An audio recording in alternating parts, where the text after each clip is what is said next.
Welcome to this Bell Direct weekly update. I'm Julia Lee, an equity strategist with Bell Direct. We've completed week 3 of earnings season, and let's look at how the Australian market has fared so far. In week 1, we saw the market losing 1.6%. The best earnings release in the ASX 200 was Downer EDI with a share price appreciation of 6% for the week. The worst was Aconex, which saw a massive tumble of 45% for that week. Week 2 saw the market gaining 1.8%. CIMIC was the best there, up by 10%. Genworth, though, tumbling 12% for the week, the worst performer there. And this week, the market has managed a gain of about 1.5%. One of the best performers has been Boral with a rise of 6%, the worst being primary healthcare with a tumble of around about 15%. So earnings season doing well so far. Macquarie concentrating on some of the positioning ahead of results. It's saying buy Qantas but sell or short Flight Centre. It's also positive on gaming stocks like Ainsworth as well as Aristocrat Leisure. And in terms of the gaming space, it prefers the Star Entertainment versus Crown. 2 major releases this week has been the Commonwealth Bank as well as Telstra. So let's have a look at some of the broker ratings on these 2 blue chips. Commonwealth Bank came out with a good result. If we have a look at brokers, their target prices ranging from about $75 on the low side to $89 on the high side. The average broker ratings of these 6 brokers is $83.17. Commonwealth Bank finishing the week trading at about $85.50, so slightly above that. Telstra, though, the first major blue chip disappointment of this half-year earnings season, it unfortunately saw its share price tumbling on the back of its results. If we have a look at brokers, their 12-month targets for the price ranging between about $4.40 to $5. Of course, with Telstra, it's not really seen as a stock that you buy for capital growth, but for the dividend.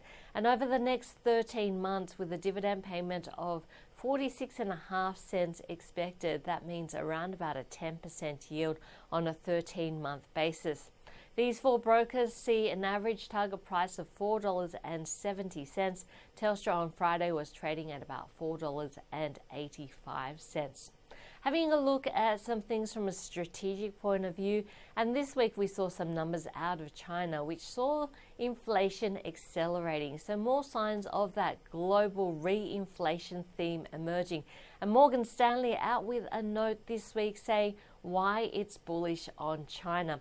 It thinks the outperformance in terms of emerging markets will continue and that earnings from China will turn in 2017 and continue to be positive in 2018. It prefers stocks with high return on equity, less leverage and more new economy type sectors like IT, consumer as well as healthcare. And it prefers those over some of the more old economy sectors like the energy, materials and the industrial sectors. Credit Suisse out with a note on the commodity space, and it's apt because iron ore prices have been at 2.5-year highs this week, trading above $90 a tonne. Credit Suisse saying that steel prices are flying. China rebar prices are the highest that we've seen since the first half of 2013. And Chinese traders have been restocking early and also strongly, which has been a good sign. We have a look at steel mills. Stocks still relatively low, even though port stocks have been high. So all in all, it looks like stronger support for some of the iron ore as well as steel prices for a little bit longer than what the market is expecting. Of course, next week is going to be another huge week in terms of half-year earnings, and we'll be watching on Tuesday BHP, which is out with its half-year numbers, Woolworths on Wednesday with its half-year numbers, on Thursday we'll see Macquarie with its full-year numbers, and of course Flight Centre and Qantas in that travel space. So that's it from me this week. So far, earnings season panning out well, but this week Telstra has been a bit of a disappointment together with primary healthcare, both of these stocks losing quite a bit of ground. Next week, things speed up a notch. Hope to see you next week. I'm Julia Lee, an equity strategist at Bell Direct. Thanks for joining us.